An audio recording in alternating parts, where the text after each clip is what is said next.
So, hello guys, what's up? It's me again, Alicia nyo, at nagbabalik ulit para sa ating panibagong video. So, talaga nga namang harap-harapan itong ginawang panluloko sa atin ni Vice President Sara Duterte. Ang kesyo, ang sabi niya at ng kanyang pamilya, magbebenta na lang daw po sila ng kanilang mga gamit kung sakaling kukulangin daw po ang pera nila.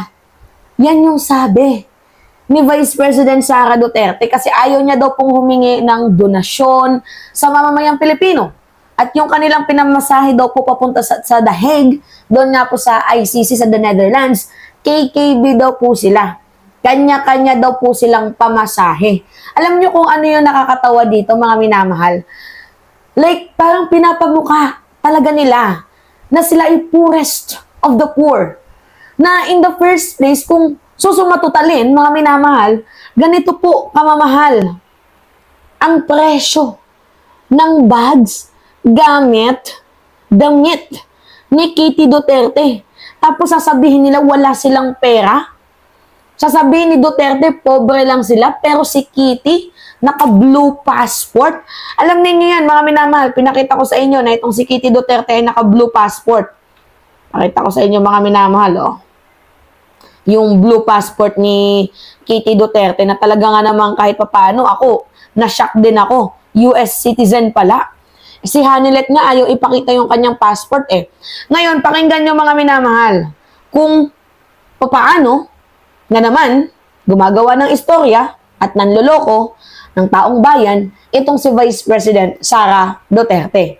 Patungkol nga po sa kanilang nangyayaring pamilyang naghihirap na naman daw po sila. Alright, sige, pakinggan natin. Sinabi rin ng bise, nakatakda na siyang bumalik ng Pilipinas matapos maisumite ang mga dokumento na kukumpleto sa legal team na dedepensa sa kanyang ama.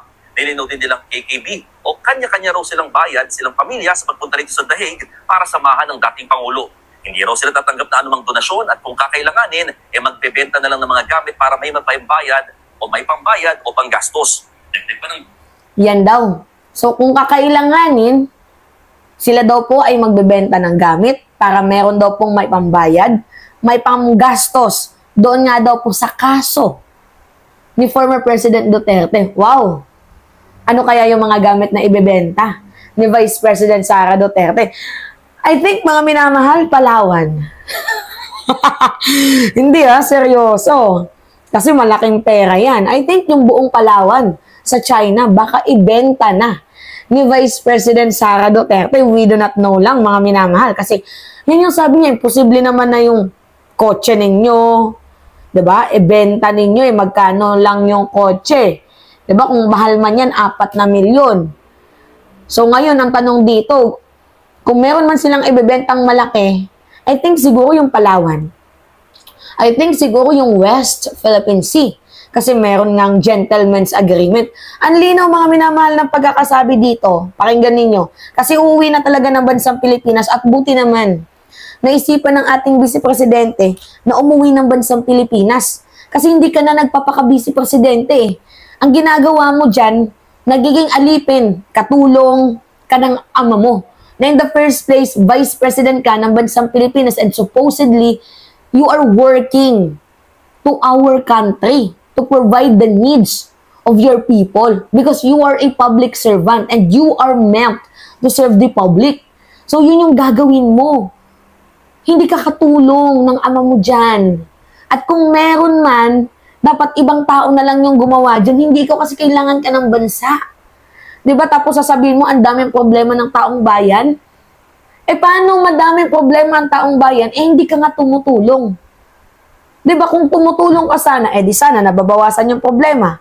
Diba? Yung korupsyon na tinutukoy mo, kung inaamin mo na lang, ibinabalik mo na lang yung pera, di umano. Diba? Di sana, in the first place, nagkaroon pa at nabigyan mo pa ng solusyon yung issue ng korupsyon sa bansang Pilipinas. Alright. So ngayon ulit, pakinggan natin kung paano sabihin ni VP Sara Duterte na magbibenta na lamang daw po sila ng kanilang ari-arian, ng kanilang mga gamit kung sakaling kukulangin, yung kanilang pera, pambayad sa kaso ni Digong. Depensa sa kanyang ama. Nilinaw din nilang KKB o kanya-kanya raw silang bayad, silang pamilya sa pagpunta rito sa The Hague para samahan ng dating Pangulo. Hindi raw sila tatanggap na anumang donasyon at kung kakailanganin, magbebenta na lang ng mga gamit para may mapaybayad o may pambayad o panggastos. Dagdag pa ng bise, hindi na siya umaasang makakakuha ng hustisya sa ginagawang investigasyon ng Senado sa nangyari kay dating Pangulong Duterte. Hindi na daw siya umaasang makakakuha ng hustisya. Mga minamahal, wow. Big word. Nagulat ako nung sinabi niyang hindi na daw siya umaasang makakakuha ng hustisya. Kasi kung ibabalik natin, nakakuha ba ng hustisya yung pamilya ng mga pinatay ninyo nung panahon ninyo? Di ba hindi? Ngayon lang. Ngayon lang sa panahon ni PBBM. So yung karma kasi mga minamahal, ano yan eh? Tawag dito, bumabalik yan. So kung gusto mo ng karmang mabuti, gumawa ka ng mabuti. Pero kung ang karma na ginagawa mo ay masama, yan yung babalik sa'yo. Diba? Huwag nyo nga kami pinaglololo ko. Ano yung sabi ninyo? Ayun o, si Kitty nga naka-blue passport. Tapos si Kitty rin po, mga minamahal, kung makikita din ninyo, tingnan nyo yung mga gamit. Luxurious yan. Dior, yung kanyang mga bags. Tapos yung ilong ni Kitty, pera ng taong bayan yan. Di umano. Yung Jotox niya. Diba? Yung Glutadrips niya. Diba? May ambag yung taong bayan dyan. Kasi pera ng taong bayan yan. Diba mga minamahal? Gets nyo? Nakakaloka, Yung kanyang bag, tingnan nyo, Chanel. 400,000. Extra bag, 200,000. Yung Hermes niya, Naku, umaabot ng 1 million. Hermes yan, Hermes yan, mga minamahal. Constance bag niya ang mamahal. Samantalang ako, yung bag ko, 250 lang yan doon sa ano. Well, ngayon, ang problema kasi dito, hindi ko naman kino-compare. Siyempre si Kitty, may presidenteng ama. Diba? Pero sana inisip man lang din ni Kitty na habang pinapalabas ng kanyang ama na sila ay poorest of the poor, walang dinagdag na kahit ni isang poste ng kanilang bahay, kitang-kita naman yung resibo sa kanyang anak. Napatravel-travel na may isyong wake and bake. Diba? Tapos sa mga bank account na ayaw nyo masiwalat. So, wag nyo kami pinagloloko. Hindi naman pinanganak yung mga tao kahapon.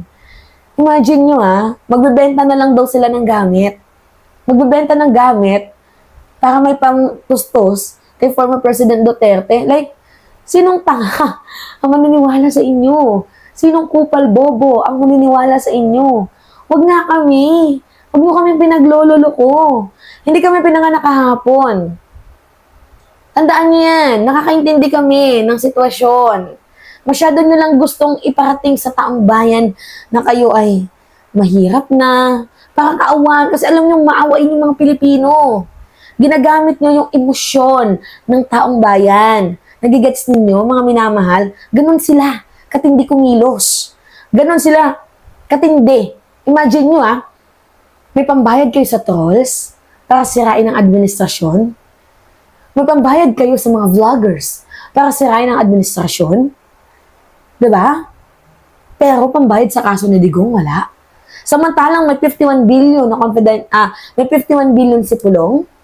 May nahut-hut kayo, di umano, sa formally. Iniwang lubog sa utang ni Digong ang bansang Pilipinas.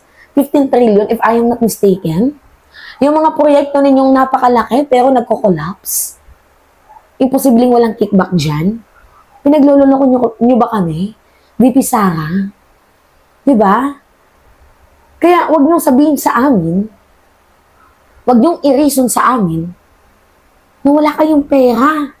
Kasi kitang-kita yung resibo sa mga bank account ninyo na ayaw niyong ipakita. Tama lang na ma-freeze, tingnan ng gobyerno, yung pera ng mga Duterte sa kanilang mga bank account nang malaman natin kung wala nga ba talaga silang pera.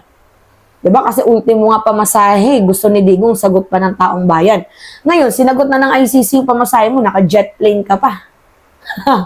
Diba? Alright, mga minamahal, Diyos ko po. Hewan ko na lang dito sa mga Duterte na to kung ano-ano yung sinasabi, ano-ano yung mga hinahanash. Nakala mo naman may nauuto pa sila. Medyo mayroon pa naman kahit pa paano, pero hindi na natin pwedeng sabihin napakarami kasi I think yung iba natatauhan na din.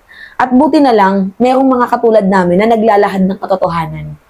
Diba? So anyway, yun po. It's me again, Alicia nyo. At nagbabalik muli para sa ating panibagong video.